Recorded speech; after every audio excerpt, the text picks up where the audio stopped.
Welcome to 5.7, I think. 1, 2, 3, 4, 5, 6, 7. Yes, lateral heel skive.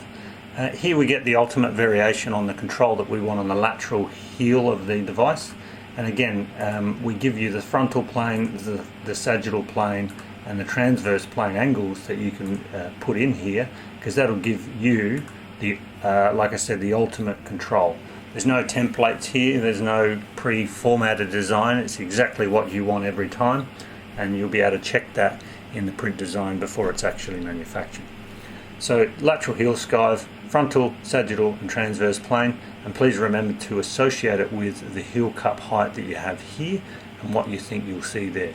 And again, you'll be able to check all of this just before you sign off on the manufacturer. Alright, that's the lateral heel skive. I'll see you at the medial oblique shell inclination, otherwise known as MOSI.